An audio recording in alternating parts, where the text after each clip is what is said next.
Bro hi bro. ఏంటి విశేషాలు? చాలా రోజులు కలిసి మేము ఒక సినిమా తీసాం. ఓ సినిమా?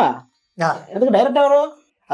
మణిరత్నం గారా? అబ్బా ఛాన్స్ కొట్టావు అబ్బా. మణిరత్నం గారు అంటే అసలు ప్రొడ్యూసర్ సురేష్, దగ్గుపాటి సురేష్ బాబు గారు. సురేష్ ప్రొడక్షన్స్ లో సినిమా అంటే అసలు మామూలు విషయం కాదు. లిరిక్ రైటర్ ఎవరు? రాహుల్. రాహుల్ సిప్లు కింద రాస్తున్నాడు ఈ మధ్య.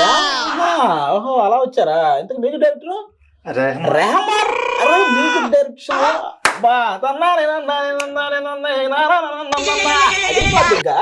ఇంతకీ నువ్వు చేస్తున్నావు. ఓకే, హీరో ఎవరు? రామ్ చరణ్ గారు. ఏమి కాంబినేషన్ అబ్బా. సురేష్ ప్రొడక్షన్స్, రెహమాన్ గారు, రాహుల్ సిప్లిగన్స్ రైటింగ్. ఇవన్నీ కాదన్న, ఒకసారి వింటావా నువ్వు నేను చెప్పేది? ఏంటది? సినిమా ఇట్స్ ఓకే గురు.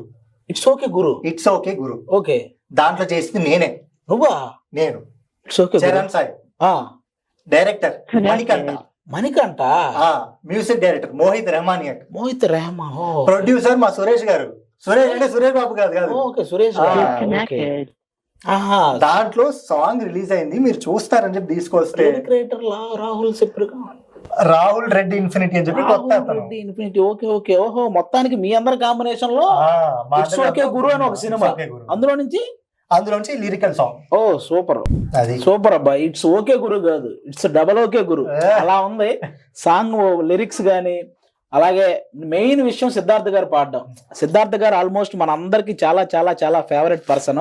ఆయన వన్స్ ఏదైనా ప్రీ రిలీజ్కి వచ్చినప్పుడు కూడా స్టేజ్ మీద ఆ సింగింగ్, ఇప్పటికే ఆ బొమ్మరిల్లు సాంగ్ అవి పాడుతుంటే మనకు ఆ వైబ్ అలా తెలుస్తుంది అనమాట. అలాంటి ఆయన మనోడికి ఇట్స్ ఓకే గురు సినిమాలో మనోడు హీరోగా చేస్తున్న మూవీలో సాంగ్ పాడారు.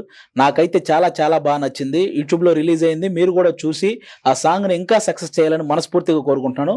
All the best brother. Thank you.